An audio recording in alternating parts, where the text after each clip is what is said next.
Robert Kiyosaki, is about to give you the information you need to implement a realistic, achievable plan of building and growing wealth. Kiyosaki is the New York Times best-selling author of, among other books, Rich Dad, Poor Dad. To date, the series has sold 20 million plus copies worldwide. Today, Kiyosaki shares his revolutionary wisdom with you, just as his rich dad shared it with him.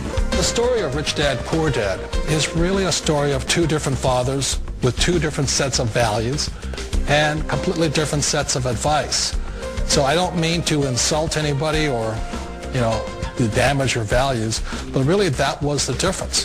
For example, my poor dad always said, go to school, get good grades, get a high-paying job, work hard, live below your means, save money, get out of debt, have a good retirement plan. And that was my poor dad's values. My rich dad said, you probably won't get rich doing that way because very few people get rich following that plan. So my rich dad said, in the world of business, there's E's, and E's stand for employees. An employee, he says, you can always tell who they are by their core values. And what the employee, whether the president or the janitor of the company, will always say the same words. The words are, I'm looking for a safe, secure job with benefits. That's what makes them an employee, because their core values are security. Years ago, I decided not to follow the corporate ladder simply because, again, it was values. My poor dad always said, go to school and get a high-paying job with the government or a big corporation. But my rich dad said, why would you work so hard at something you'll never own? You can't sell your job. You can't pass it on to your kids. So to me, it never made any sense. The other one of the four is the S, or the small business owner or the self-employed. And again, their core values will cause them to use the same words, which are, if you want it done right, do it by yourself. S means they're also solo. They're generally one-person act, or they operate by themselves. On the right side of the quadrant are the B's. And what Rich Dad said the B stood for was big business, or like Bill Gates. Forbes defines big business as 500 employees or more. And their words are different. They say, I'm looking for a good system, a good network, and the smartest people I know to help run my business. So they're unlike the S. They don't want to run the company by themselves. They want smart people to run their companies for them. One of the challenges of being self-employed is that you're your own boss. You're the solo act. Like in the S quadrant, you're the individual. You do it on your own. Whereas in the B quadrant, you're a team player. You have to depend upon your team and come to your team. So the problem with being an S is that, let's say you're in a traffic accident, there goes your income. And let's say you get older and you haven't set enough money aside to retire on, that means you'll probably have to work for the rest of your life because you don't have anybody else to fall back on, not a team to count on.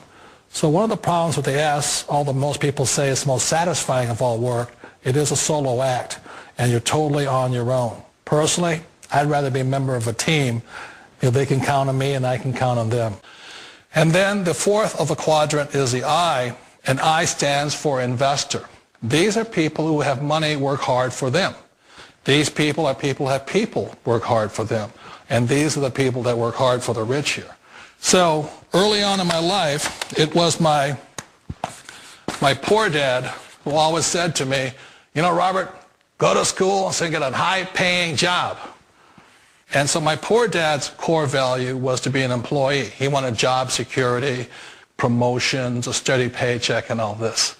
And so it was my rich dad who said to me, he says, Robert, if you really want to be rich, learn to build businesses. It made more sense to him to work hard to build a business, something you owned, and something you could pass on for generation to generation to your kids. Whereas my poor dad said work hard, but my rich dad said, why would you work hard for something you'll never own and you can get fired from right away? Again, that was a difference in values. So my rich dad suggested I learn how to be a business owner and learn how to be an investor. And that's one of the big differences. On this side of the quadrant, these people here work for security. They work for money also. On this side over here, their key value that they want is they want freedom. They don't want to have to work at a job anymore. They don't want to have to work for the rest of their lives. So the beauty of building a business and learning how to invest is very simply that this is passive income. You work hard for a few years, but possibly for the rest of your life, income keeps flowing to you. For people who want to make the shift over to the B quadrant, which is what I would recommend for people, one of the beauties of a network marketing company is that you can do that for a very low price. And that's why I talk to people about considering network marketing. If you're to build a Microsoft, it would take you hundreds of millions of dollars. But a network marketing company allows you to start at a very low rate. They'll be patient with you. They'll take their time to transition over here. And the reason why that time is so important to most people is it takes time to change those values. And the most important thing is once you take the time, let's say it takes 1 year, 2 years, 5 years, whatever time it takes, once you see the value or the core values of this side and this side, you're unstoppable. Today, I would never go back and get a job. Why should I? I'd rather stay on this side, build companies, pay less taxes, and make more money. But the key is a person needs to change the values from my poor dad to the values of my rich dad. And that's one of the beauties of network marketing companies. They allow you the time, and at very low cost, they'll work with you to make that transition over there. The number one asset a person can build is build a business. That is the smartest thing you can do.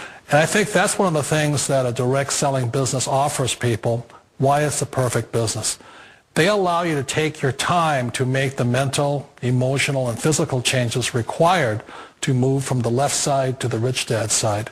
And I think that's a big thing. It's a very gracious, it's a very elegant way, it's a patient way of supporting you in making the changes of your life.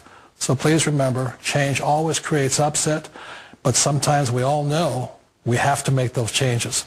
And if you know it's time for you to make that change, then the perfect business may be a direct selling business for you.